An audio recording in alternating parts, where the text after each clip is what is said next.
Je suis en deuxième année de STAPS, de licence STAPS en enseignement. J'ai fait un bac scientifique au lycée de Kérichen. Comme spécialité, c'était la SVT. Je suis cette formation donc parce que le PS m'a toujours intéressée, donc au collège et au lycée. Donc j'avais de bonnes notes, j'aimais bien tout ce qui était sciences, psychologie, et j'ai vu que dans la formation STAPS, il y avait ces matières, donc je me suis orientée vers cette formation. Donc j'étais en médecine en fait avant de rentrer en STAPS. J'ai décidé de me réorienter après mon année de médecine parce que ça ne me plaisait plus. Et du coup, j'ai dû passer à la deuxième commission. Il y a une première commission pour les post-bac, ceux qui sortent du bac. Et j'ai dû donc faire un gros dossier, donc avec lettre de motivation, CV, et il y avait peu de personnes qui étaient prises durant cette deuxième commission, donc j'ai eu beaucoup de chance. Quand je suis arrivée en médecine, donc c'est pas du tout pareil, c'est une nouvelle organisation, il faut être tout le temps très organisé, alors qu'au lycée on était très suivis. Et en STAPS, du coup, c'était un peu plus facile pour moi, donc j'ai pas eu trop de difficultés à m'adapter. Changement lycée, fac, on était plus libre, donc forcément il faut se prendre en main et se dire bah, tiens, tel cours je le bosse à telle heure, mais on est plus libre et on a moins d'heures de cours aussi, donc c'est plus facile. Les cours, donc en amphithéâtre, c'est les CM, donc on est beaucoup dans l'amphithéâtre, ils sont souvent remplis. Donc quelquefois ça peut paraître long, 1h30 de CM, mais le prof essaye quand même d'interagir avec les élèves, donc pose des questions bien qu'on soit nombreux, donc faut écouter et puis ça passe. Et après les TD, on est en petits groupes, donc on est par classe 20 personnes.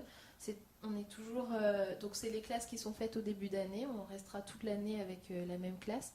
Et là, on peut plus interagir, poser des questions sur les CM précédents et faire les exercices du coup avec le professeur. J'ai environ, ça peut aller de 18 à 20, un peu plus.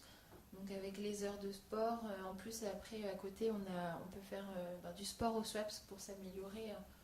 Donc ouais, à peu près. Les matières qui me plaisent le plus, c'est la psychologie et les sports en pratique. Après, j'ai pas de matières qui me plaisent le moins, c'est juste en fonction de comment le prof va présenter son cours. Donc s'il est un peu brouillon, je vais moins m'intéresser et je vais moins vouloir l'apprendre. Voilà. On a pas mal de temps pour réviser parce qu'on a, donc juste avant les examens, on a des trous dans nos emplois du temps, de gros trous, on n'a presque pas de cours. Et du coup, ça se passe plutôt bien parce que les profs, surtout vu qu'on a des théories sport à passer, donc des écrits sur les sports, vu que les profs radotent beaucoup en cours, on retient facilement. Donc quand on relit notre cours, on a juste à relire notre cours et on retient facilement les choses. Et autrement, pour d'autres matières, c'est un peu plus dur. Donc il y a plus de contenu, donc comme la psycho, l'anatomie ou la physiologie. Donc là, il faut réviser en amont. Ou autrement, parce que réviser au dernier moment, ça peut marcher pour certains, mais pour d'autres, pas du tout. Les professeurs sont assez cool en STAPS. En cours de sport, ouais, ils sont cool, ils interagissent beaucoup. Ils ont de l'humour aussi, de ce qui changeait un peu de la médecine et du lycée aussi, c'était un peu plus strict. Ouais, ils essayent de faire de l'humour et ils veulent qu'on réussisse, donc bien qu'ils ne nous suivent pas tout le temps, qu'on n'ait pas tout le temps des devoirs, on voit quand même qu'ils sont là pour qu'on réussisse, donc ça se passe bien. L'année prochaine, du coup, je vais continuer en L3 enseignement pour après passer en master éducation et motricité. En master 1, donc je passerai mon CAPEPS et après le master 2, je partirai normalement enseigner le PS si j'ai mon CAPEPS. À la fin du master, donc déjà à la fin d'une licence, je pense qu'on peut déjà intégrer un organisme de la ville par exemple pour faire développer un peu le milieu sportif. Autrement, moi après ma licence, après mon master, ce sera prof de PS. Après prof de PS, après le master, on peut choisir de continuer en doctorat. Donc pour faire de la recherche et être en même temps enseignant. Donc voilà. Et en dehors de mes études, j'essaye d'aller courir. Je cours beaucoup. Des sports autrement, je suis pas en club, je suis pas en association, mais je fais beaucoup de sport par moi-même, donc du surf, du roller, aussi je fais de la musique, donc c'est pour ça aussi que je suis pas en association parce que je fais beaucoup de choses. Puis je vais voir mes amis, je passe beaucoup de temps et puis je me repose aussi parce que le sport ça fatigue. Oui, j'habite à Brest, donc oui, j'ai aussi trouvé mon logement facilement parce que bon, on a la bourse, on a les APL quand on a quand on n'est plus à charge de nos parents. Donc c'est pas mal d'aide pour pouvoir trouver facilement un logement à prix raisonnable. Donc je suis en colocation. J'ai vu directement à côté de l'UBO et je me suis directement installée. Bah, en général, ça se passe bien.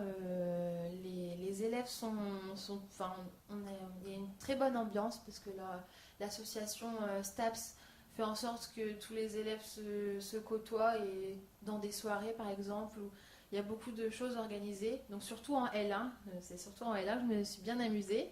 Maintenant, j'ai essayé de me poser pour la L2 et la L3 pour préparer le concours du CAPEPS. Mais tout le monde se connaît, donc c'est une très bonne ambiance et voilà. Oui, ben, par rapport au fait que pour rentrer en STAPS, il faut forcément être fort en sport. On n'est pas obligatoirement obligé d'être fort, on n'est pas obligé d'être fort dans tous les sports. On peut, on peut avoir une spécialité, donc être dans une association, donc avoir. Mais si on se dit qu'il faut être fort qu'il faut être fort en sport pour rentrer en STAPS, c'est faux parce qu'il y a la théorie, donc c'est très important. En L2, c'est 50-50 pour la note. Donc la note de sport pratique compte 50%, la note de sport théorique compte 50%. Donc on peut toujours se rattraper sur le théorique. Et après, c'est très bien quand on est polyvalent. Moi, par exemple, j'ai pas vraiment de spécialité, je suis polyvalente et je m'en sors quand même bien.